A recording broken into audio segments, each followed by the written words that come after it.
जमशेदपुर के परसूडी स्थित सोपोडेरा गांधी मैदान में भारतीय जनता पार्टी अनुसूचित जनजाति मोर्चा द्वारा भाजपा के अनुसूचित जनजाति के प्रदेश उपाध्यक्ष विमल बैठा की अध्यक्षता में संविधान गौरव दिवस अभियान के तहत बीजेपी के विधायक, झारखंड विधानसभा नेता प्रतिपक्ष अमर कुमार बाउरी शहर पहुंचने पर शीतला चौक, चांदनी चौक, त्रिवेणी चौक में माल्यार्पण और आतिशबाजी कर अनुसूचित जनजाति के पार्टी कार्यकर्ताओं ने स्वागत किया।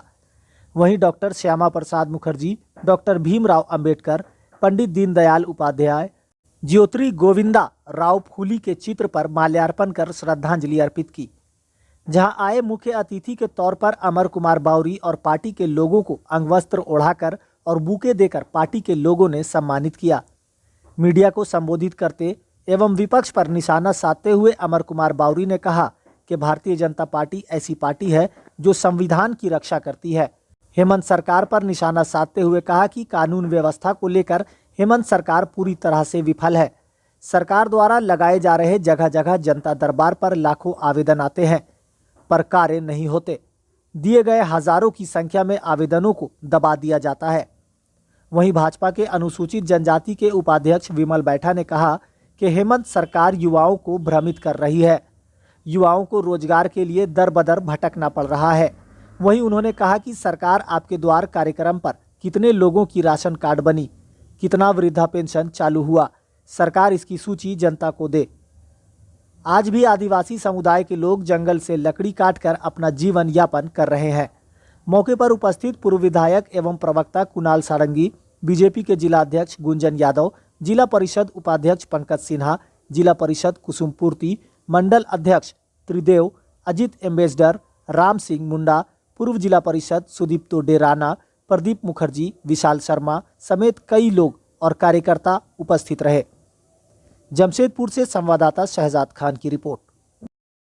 अखिल भारतीय स्तर पर अनुसूचित जाति मोर्चा की तरफ से भारतीय जनता पार्टी संविधान गौरव दिवस मनाया जा रहा है और यह समर्पित है भारत के उस संविधान को जिसने हम सबको तमाम ताकत दी है, अधिकार दिए हैं, जिसके कारण आज हम लोग यहाँ पर हैं और लगातार हम लोग गुलामी के बाद हमारे संविधान निर्माताओं के पास एक बहुत बड़ा चैलेंज था कि इसे बड़ी विविधता वाले देश को कैसे तरह से आगे बढ़ाना है और उसके लिए एक ऐसा संविधान बनाया जाए जो सबको साथ ले, चाहे गांव में रखने वाला गरीब किसान क्यों नहीं हो या फिर शहरों में रहने वाला कोई अमीर व्यक्ति, सबको साथ लेकर चलने की ताकत देने वाला ये संविधान, जिसके कारण से आज यह देश लगातार आगे बढ़ रहा है और देश के नागरिक आगे बढ़ रहे हैं। इस संविधान के गौरव को, गाथा को गुणगान करने के लिए प्रधानमंत्री जी ने 2015 में जब इस संविधान के ऊपर 2 दिन के स्पेशल सत्र बुला करके चर्चा करी लोकसभा और राज्यसभा के अंदर और फिर वहाँ से उन्होंने 26 नवंबर को संविधान दिवस के रूप में घोषणा करी। तो उसी को लेकर के हम लोग 26 नवंबर से 6 दिसंबर बाबा साहब भीमराव अम्बेडकर के महापरिनिर्वाण दिवस तक हम लोग एक घोड़ा मनाते हैं और उसी के तहत परमंडलीय एक जनसभा का हम लोगों ने कार्यक्रम लिया है और यह पहला झारखंड के अंदर पहला कार्यक्रम है जहाँ हम लोग उपस्थित हुए हैं। मैं संविधान गौरव दिवस की शुभकामनाएं भी देता हूँ सबको और इस संविधान की ताकत को अपने हक अधिकार के साथ आगे बढ़ाने के साथ साथ अपने कर्तव्यों के लिए भी आम नागरिकों को से अपेक्षा करते हैं कि इस देश के महान नागरिक के रूप में हम लोग अपने कर्तव्यों का भी उतना ही निर्वहन करें। झारखंड सरकार का नई वास है पूरी तरह से ये सरकार अपनी फेलियर, अपनी असफलता को एक तरह से उस पर पर्दा डालने के लिए एक प्रयास कर रहे हैं। पिछले 2 बार के जो आपका जो जनता दरबार या जो भी आपने नाम दिया है वो रहा है, उसमें लाखों आवेदन अभी तक पेंडिंग पड़े हैं।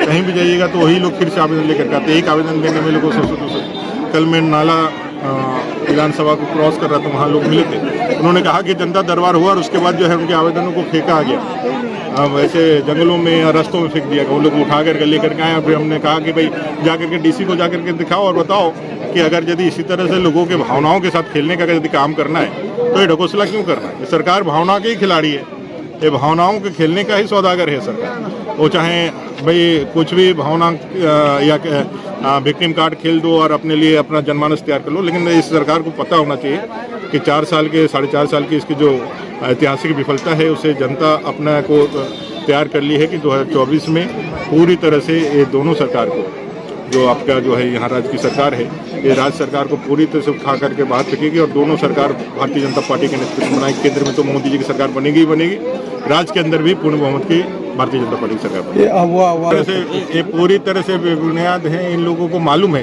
कि भाई प्रधानमंत्री आवास हम दे देंगे तो लोगों को जो है तो उसका लाभ मिल जाएगा, तो फिर हमको कुछ करने का नहीं होगा। और इसका एक कारण ये भी है, अगर आप याद करिएगा 2019 का चुनाव का, तो उसमें हेमंत सोरेन जी ने कई जगहों पर कहा था कि मैं 3 लाख का आवास दूंगा। तो प्रधानमंत्री जी 1.5 लाख का आवास दे रहे हैं, उसमें 50,000 मिला करके 1.5 लाख मिला करके 3 लाख का आवास दूंगा। ये 4 सालों में तो उन्होंने एक पैसा भी नहीं दिया, एक रुपया भी नहीं दिया। अब दिया नहीं, वो जान रहे कि भाई हम देने शक नहीं रहे हैं, देना नियत ही नहीं है वो, क्योंकि उन्होंने, मैंने कहा ना, भावना खेल करके उनको आना है। 5 लाख नौकरियों का भावना के साथ खिलवाड़ करना हो, 5,000 7,000 बेरोजगारी भत्ता का हो, या फिर लोगों को परमानेंट करने का हो, या फिर अब आवास का जो आप कह रहे हैं उसका बात करना हो, उनको देना तो था नहीं। अब चुनावी साल में वो एक फिर बार जाल फेंक रहे हैं। गरीबों को एक दाना, जैसे नहीं था किसी को जाल में फंसाने के लिए दाना फेंकते हैं, वो अब आवास का दाना फेंक रहे हैं। इसका कोई नीति निर्धारण कुछ नहीं है, बस कहना है, कहने के लिए कह दिया, लोगों को कह दिया कि हम लोग देने के लिए तैयार हैं। इनके मन में थोड़ी भी इच्छा यदि रहती तो लाखों प्रधानमंत्री आवास जिससे लोगों का जीवन बदल सकता था, उसको इस तरह से ये जो है फेंक नहीं देते, इस तरह से खारिज नहीं कर देते, उसका सही रूप में इस्तेमाल करके इन लोगों का घर बनाते हैं। पहली बार साल का जो इनका बकाया है उसको वापस करना है और आने वाले के लोग देने ही देना है। संविधान दिवस का गौरव दिवस हम लोग बना रहे हैं, उसी तहत आज परसोडी गांधी मैदान सोपोडेरा में भी हम लोग ने कार्यक्रम किया, जिसमें हमारी काफ़ी अनुसूचित जाति जनजाति के महिलाओं द्वारा वहाँ उपस्थित हुए और इसमें प्रदेश के नेता प्रतिपक्ष और अनुसूचित जाति मोर्चा के प्रदेश अध्यक्ष और सह चंदन कैरी के विधायक श्री अमर कुमार बावरी जी वहाँ पर उपस्थित होकर पूरे लोगों को ये बताने का काम किया कि जिस प्रकार आज पूरे राज्य में ये भ्रष्ट सरकार, जिनके कारण लगातार लोगों के साथ में किस प्रकार का शोषण हो रहा है, युवाओं को आज रोजगार के लिए दर दर भटकना पड़ रहा है।